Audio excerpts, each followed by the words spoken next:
Oyen mi voz y yo las conozco y me siguen, y yo les doy vida eterna y no perecerán jamás, ni nadie las arrebatará de mi mano.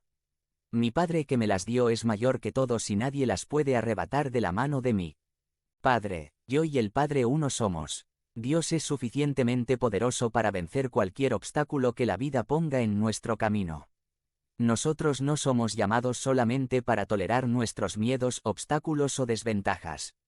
Nosotros aceptamos los eventos que vienen y los cambiamos en buenos porque sabemos que todas las cosas bajo la dirección de Cristo pueden ser usadas para ayudarnos y crecer en la gracia de Dios. Por ejemplo, la ostra cuando por accidente se traga una piedrecita en el mar que no puede librar le produce una irritación que con el pasar del tiempo se transforma en una perla preciosa. Nosotros también podemos hacer algo hermoso y útil de las dificultades de la vida. En lugar de separarnos de Dios por nuestras desgracias, debemos de buscar estar más cerca de Dios. Conclusion. En lugar de permitir los enemigos naturales o sobrenaturales a separarnos de Dios por nuestras desgracias, debemos de acercarnos más a Él que es nuestra fuerza, amigo fiel, Padre eterno y Príncipe de paz. Los enemigos naturales y sobrenaturales nos empujan a sujetarnos más a Jesús. Si enemigos tratan de debilitar tu relación con Cristo, sepas que hay una que nos sujeta y es la mano de Cristo que nos asegura que nunca seremos separados de Él.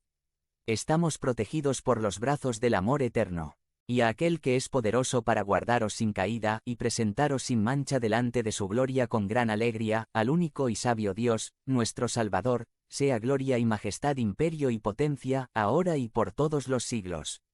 Amén. Judas 24,25. Conviértete en miembro del canal y sé un instrumento de la palabra de Dios. No dejes pasar esta oportunidad de impactar vidas, haz clic en el enlace de la descripción ahora y ayúdanos a difundir la palabra de Dios. Tengo la camisa blanca. By Scott Higgins. Sumari. La camisa blanca, el perdón de Dios.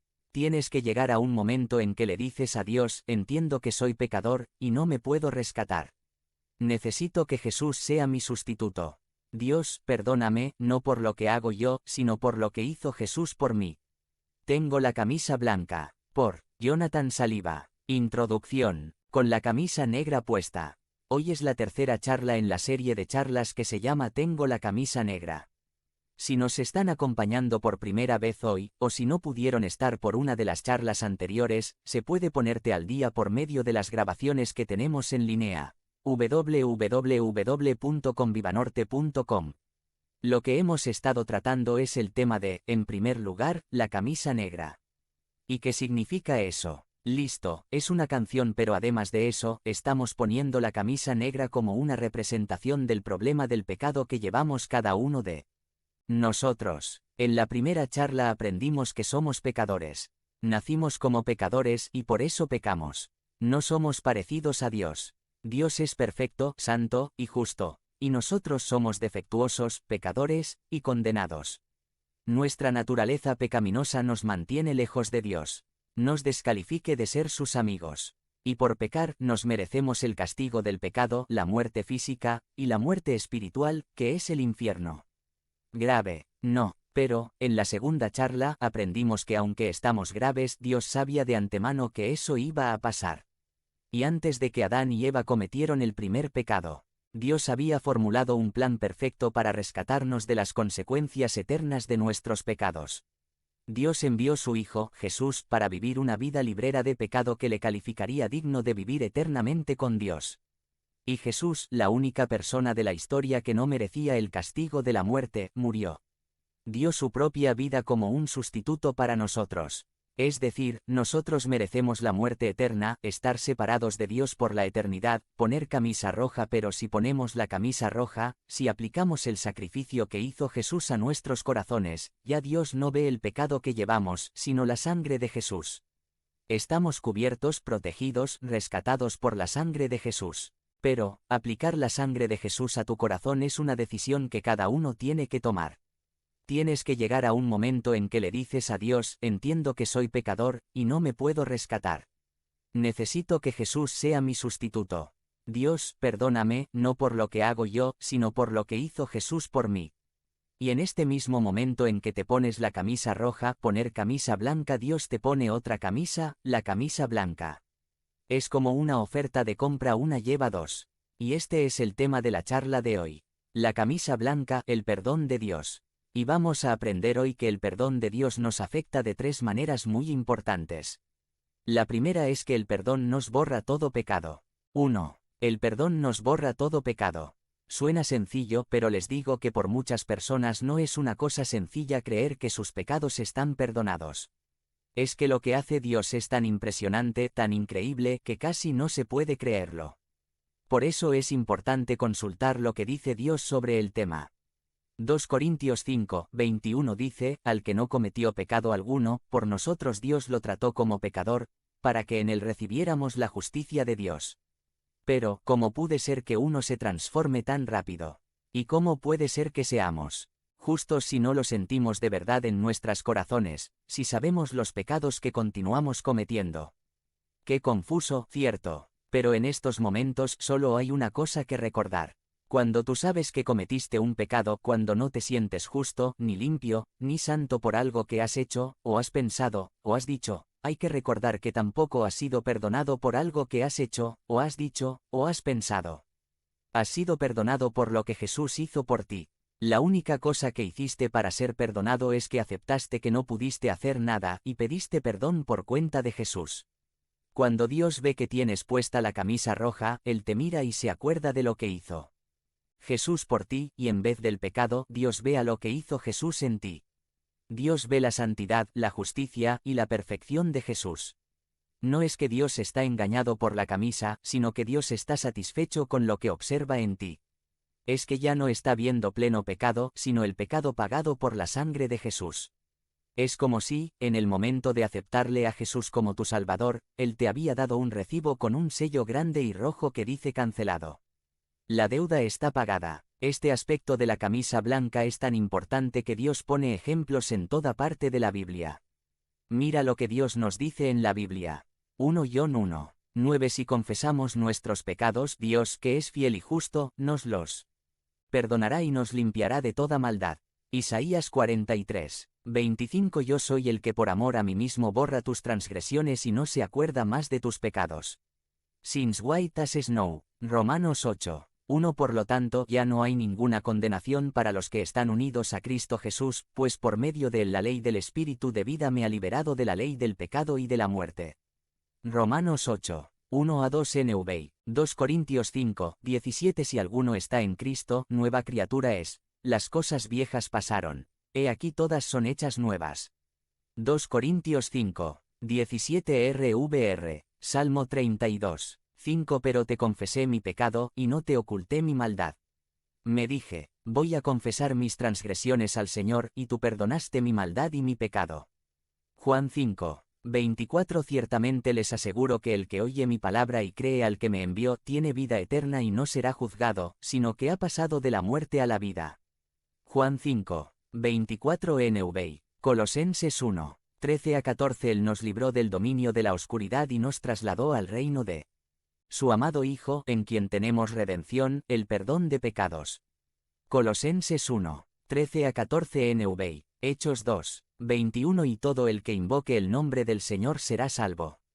Hechos 2:21 NV. Hechos 3:19. Por tanto, para que sean borrados sus pecados. Hechos 3:19 NV. Romanos 4:7-8. Dichosos aquellos a quienes se les perdonan las transgresiones y se les cubren los pecados.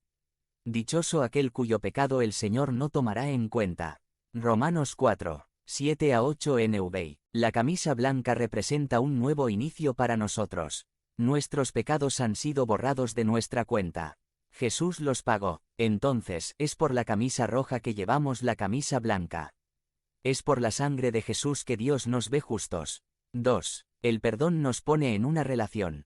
Pero, algo más pasa cuando uno lleva la camisa blanca. Dios deja de vernos como somos pecadores y empieza de vernos como Él nos va a hacer como Jesús. Nosotros sabemos que no somos perfectos. Sabemos que sigamos siendo pecadores y Dios también lo sabe muy bien. No es que Dios se está engañando, sino que Dios ve más que lo que vemos nosotros. Él ve cómo vamos a terminar.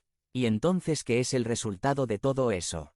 Antes hablábamos mucho sobre el hecho de que nuestro pecado nos condena a la muerte y que Dios pagó este precio por nosotros, para que nos evitaríamos pasar la eternidad en la muerte, en el infierno. Pero había otra consecuencia del pecado también.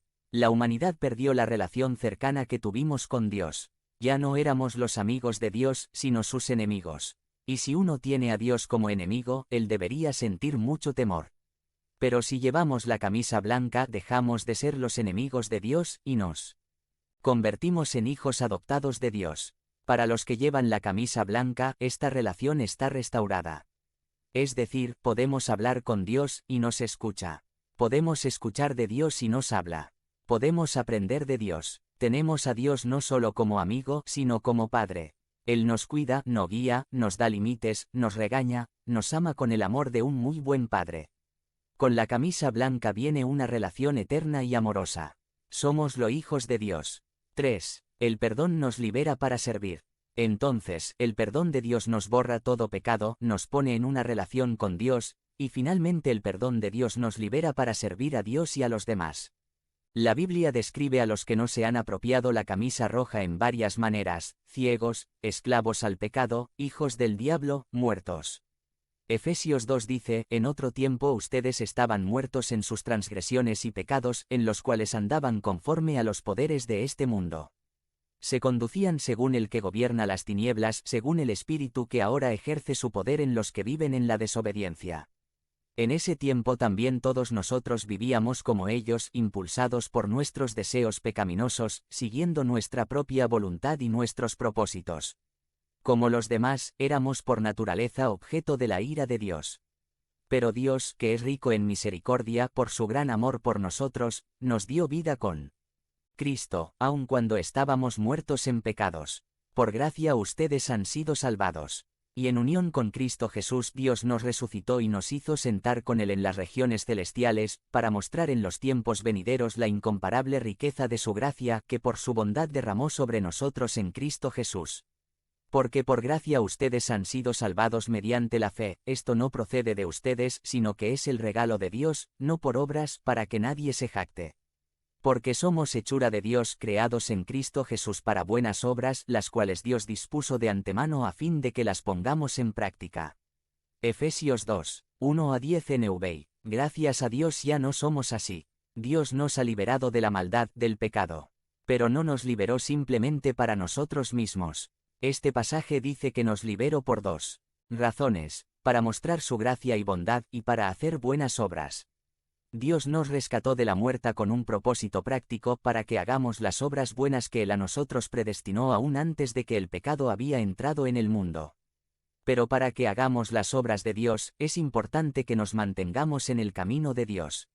La Biblia dice también que cuando tú aceptaste a Cristo, Dios te dio el Espíritu Santo, su Espíritu, para guiarte, darte entendimiento de las cosas espirituales, y convencerte de tus pecados para que seas más como Jesús cada día. Miramos el tipo de obra que Dios quiere que hagamos. Romanos 6, 22. Pero ahora que han sido liberados del pecado y se han puesto al servicio de Dios, cosechan la santidad que conduce a la vida eterna. Romanos 6, 22 NV. Galatians 5, 13. Les hablo así, hermanos, porque ustedes han sido llamados a ser librera, pero no se valgan de esa libertad para dar rienda suelta a sus pasiones. Más bien sírvanse unos a otros con amor. En efecto, toda la ley se resume en un solo mandamiento: ama a tu prójimo como a ti mismo. Gálatas 5, 13-14 NV. Ephesians 4, 32. Más bien, sean bondadosos y compasivos unos con otros, y perdónense mutuamente, así como Dios los perdonó a ustedes en Cristo. Efesios 4, 32, NV. Mark 16, 15. Les dijo: vayan por todo el mundo y anuncien las buenas nuevas a toda criatura. Marco 16, 15 NV. James 5, 16. Por eso confiésense unos a otros sus pecados y oren unos por otros, para que sean sanados. La oración del justo es poderosa y eficaz. Santiago 5, 16 NV. Efesios 2, 4-5. Pero Dios, que es rico en misericordia, por su gran amor por nosotros, nos dio vida con Cristo, aun cuando estábamos muertos en pecados. Por gracia ustedes han sido salvados. Efesios 2, 4 a 5 NVI. Las buenas obras que Dios tiene para nosotros que Él espera de nosotros tienen mucho que ver con el servicio a los demás.